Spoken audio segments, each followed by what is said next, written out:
नमस्कार, मेरा नाम जय कुमार है और आज हम पढ़ेंगे पर्वत प्रदेश में पावस। यह प्रकृति के सुकुमार कवि सुमित्रानंदन पंत जी की श्रेष्ठ रचना है। अब पहले जानते हैं प्रकृति के सुकुमार कवि क्यों कहते हैं। असल में सुमित्रानंदन पंत जी वर्तमान उत्तराखंड के अल्मोड़ा के पास कौसानी गांव में जन्मे थे। कौसानी गांव हिमालय प्रदेश में है।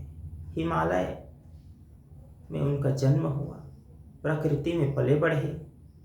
मात्र 7 साल की उम्र में कविता पाठ करना शुरू कर दिए। 7 साल की उम्र में उनको स्कूल में कविता पाठ करने के लिए पुरस्कार मिला और आगे फिर कविता में ही रच बस गए। तो प्रकृति कितने सुंदर सुंदर चित्र प्रस्तुत करते हैं कि उन्हें प्रकृति के सुकुमार कवि कहते हैं। इस कविता को पढ़कर भी आप कह सकते हैं कि हाँ, प्रकृति के सुकुमार कवि हैं सुमित्रानंदन पंत। तो चलिए चलते हैं। पावस ऋतु थी पर्वत प्रदेश, पल पल परिवर्तित प्रकृति वेश। सरल ढंग से समझें तो पावस माने वर्षा, ऋतु माने ऋतु मौसम। तो पावस ऋतु थी। अब पर्वत प्रदेश पर्वतीय क्षेत्र है हिमालय का और वर्षा ऋतु का समय है। पल पल परिवर्तित प्रकृति वेश। तो हिमालय प्रदेश में वर्षा ऋतु में जो प्रकृति का वेश है, रूप है, पल पल में क्षण क्षण में परिवर्तित होते रहता है, बदलते रहता है। मेखलाकार पर्वत अपार, अपने सहस्त्र दीर्घ सुमन फाड़।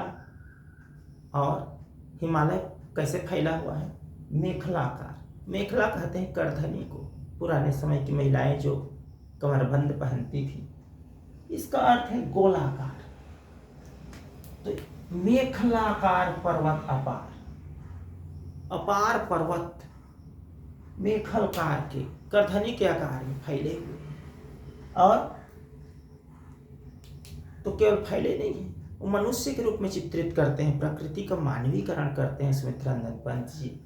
कहते हैं अपने सहस्त्र दीर्घ सुमन। दीर्घ सुमन माने पुष्प रूपी आंखें। दीर्घ माने आंखें, सुमन माने फूल। तो फूल रूपी आंखों को फाड़ फाड़ करके वो कितने हजारों, तो कहां से हजारों फूल रूपी आंखें आएंगी? उस पर्वत के ऊपर अनेकों पेड़ हैं, उन पेड़ों में फूल खिले हुए हैं। तो कवि कह रहे हैं कि ऐसा लग रहा है कि हिमालय पर्वत मानो अपने सहस्त्रों हजारों फूल रूपी आंखों से फाड़ फाड़ करके देख रहा है। तो किसको देख रहा है? नीचे पंक्ति में स्पष्ट होगा। अवलोक रहा है बार बार, माने बार बार देख रहा है, एक बार नहीं कई बार। तो किसको देख रहा है? अब किसमें देख रहा है? वो नीचे है। नीचे जल में निज महाकार। नीचे जल में देख रहा है। किसको देख रहा है? स्वयं के विशाल आकार को, महाकार, महाआकार को। तो जल में कैसे देख रहा है? तो कह रहे हैं जिसके चरणों में पला ताल। उस हिमालय पर्वत के चरणों में एक ताल है, सरोवर कहें या पर्वतीय क्षेत्र के हिसाब से कहें तो झील कहना ज्यादा सही है। यद्यपि ताल का है लेकिन समझने के लिए झील कह सकते हैं। तो ये पला ताल, एक झील पला हुआ है, फैला हुआ है। बरसात का मौसम है, भरा हुआ है झील, और उसका पानी निर्मल, साफ, स्वच्छ। वो लग रहा है कि दर्पण सा फैला है। वो साफ स्वच्छ पानी ऐसा लग रहा है कि बड़े आकार में एक दर्पण है, बड़े आकार में, और विशाल यानी बड़े आकार में। तो इसको यदि यहां से शुरू करें और उल्टे क्रम में पढ़ें तो अर्थ निकालना बिल्कुल आसान हो जाता है। इस कुंजी को अपनाना चाहिए। कैसे? दर्पण सा फैला जिनके चरणों में पलाताल, दर्पण सा फैला विशाल। हिमालय पर्वत के चरणों में नीचे में, ऊपर तो पर्वत है, निचले हिस्से में एक बड़ा ताल फैला हुआ है, सरोवर फैला हुआ है, मानो हिमालय पर्वत के चरणों में पड़ रहा है। और उसी ताल के पानी, नीचे जल के में निज महाकार, उसी के पानी वो जो दर्पण के समान है, उसी में अपने चेहरे को हिमालय पर्वत हजारों पुष्प रूपी आंखों से बार बार देख रहा है और मोहित हो रहा है। कितना सुंदर हिमालय पर्वत, कितना सुंदर उसका झील। तो आगे चलते हैं। आगे क्या कहते हैं? गिरी का यहाँ पर से ट्रैक बदलता है, परिस्थितियां बदलती हैं, मौसम बदलता है। कहते हैं कि गिरी का गौरव गाकर झरझर, मद में नस नस उत्तेजित कर, मोती की लड़ियों से सुंदर झरते हैं झाग भरे निर्झर। यहां से शुरू करें, झरते हैं झाग भरे निर्झर से।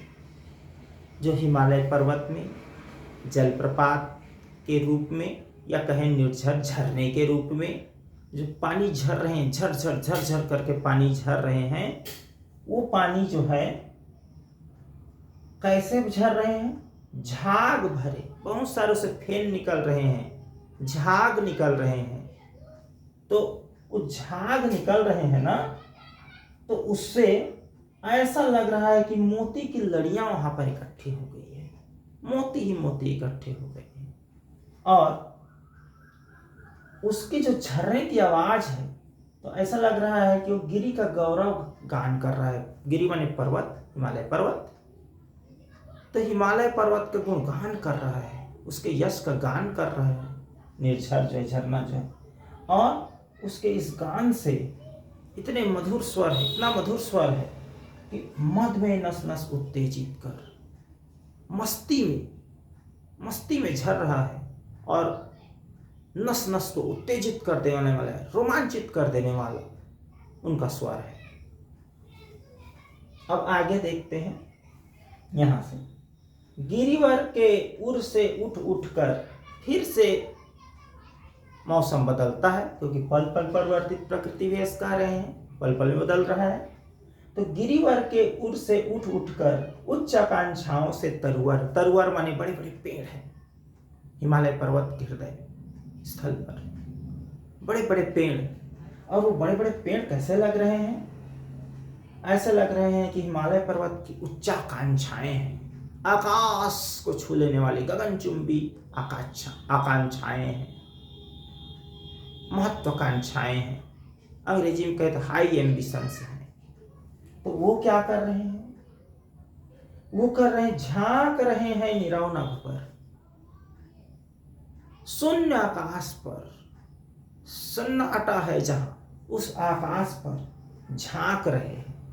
लेकिन इधर ऊपर के नीचे के दो लाइन को और लेते हैं।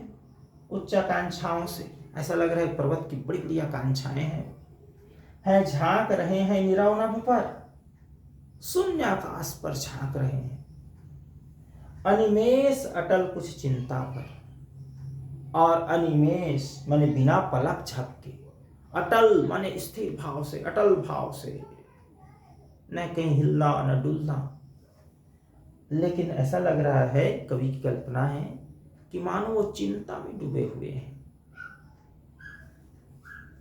अब आगे देखते हैं। तो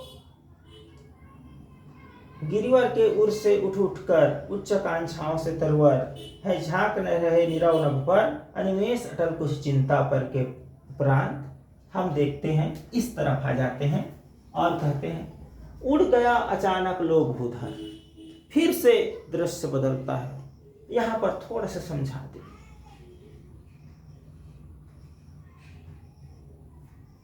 उड़ गया अचानक, पानी इतना गिरा, वर्षा इतनी हुई कि फुहारें उड़ रही है, चारों तरफ पानी ही पानी, पानी ही पानी, पानी और वर्षा और उसके फुहारों के अतिरिक्त और कुछ दिखाई नहीं दे रहा है। तो कवि कल्पना करता है कि वो जिस फुहारें उड़ रही हैं तो फुहारे ना हो, मानो पारद के पर हों, ये हिमालय पर्वत के पंख निकल गए हों। पर माने पंख, और कैसा पंख? पारद, पारे का, पारे चमकीला पारदर्शी पदार्थ है, तो ऐसा लग रहा है कि पारे का पंख निकल आए हों हिमालय पर्वत के, और उस पंख से फड़फड़ा करके वो हिमालय पर्वत उड़ गया हो।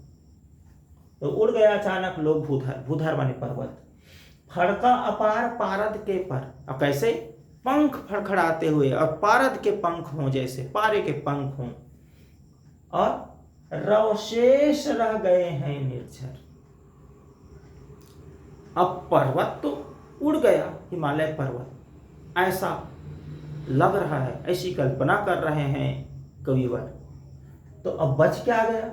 रव, रव माने आवाज, स्वर। किसके स्वर, किसकी आवाज? तो शेष रह गए हैं, बस बच गए हैं निर्झर के, झरने की आवाज मात्र शेष रह गए, झरना का स्वर मात्र शेष रह गया है, और है टूट पड़ा भूपर अंबर। ऐसा कब प्रतीत होता है? जैसे मैंने पहले ही कहा था कि नीचे पंक्तियों से पढ़ना शुरू करेंगे तो अर्थ निकालना बड़ा आसान हो जाता है। कैसे?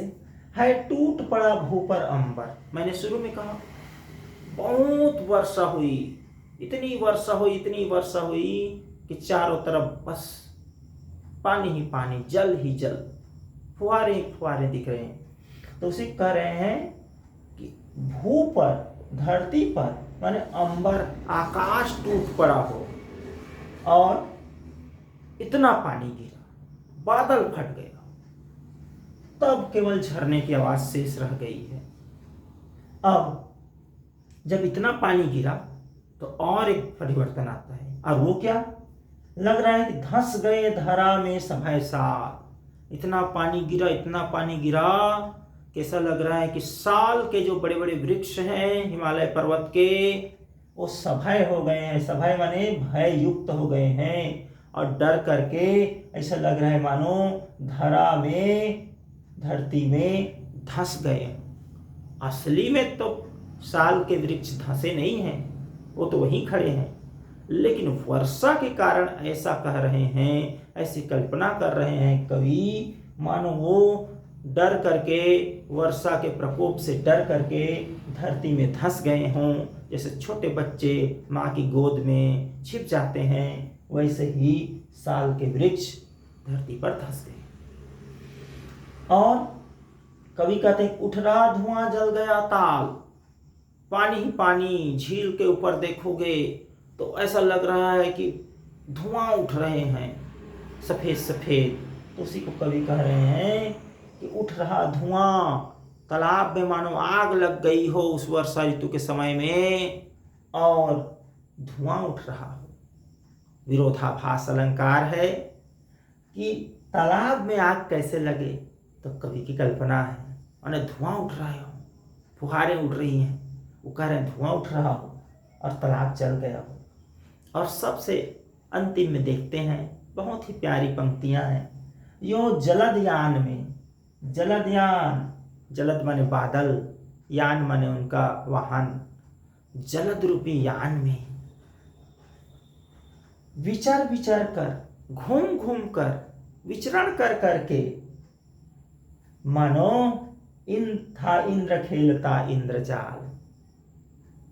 देवताओं के राजा और वर्षा के कहना चाहिए स्वामी इंद्र जो है, अपने बादल रूपी यान में घूम घूम करके, विचरण कर करके, जादुई इंद्रजाल माने जादुई खेल खेल रहा हो, जादू दिखा रहा हो। बादल गरज रहा है, बिजलियां चमक रही हैं, तो ऐसा लग रहा है, और इतना पानी गिर रहा है, इतनी वर्षा हो रही है, तो ऐसा लग रहा है कि केवल वर्षा नहीं हो रही है, इंद्र जो है बड़ा जादूगर है, और अपना जादू का जो खेल है उसको विचर विचर करके अपने यान में बादल रूपी यान में विचर विचर करके जादू का खेल दिखा रहा हूँ। तो आज के लिए इतना ही। आप सबको बहुत बहुत धन्यवाद।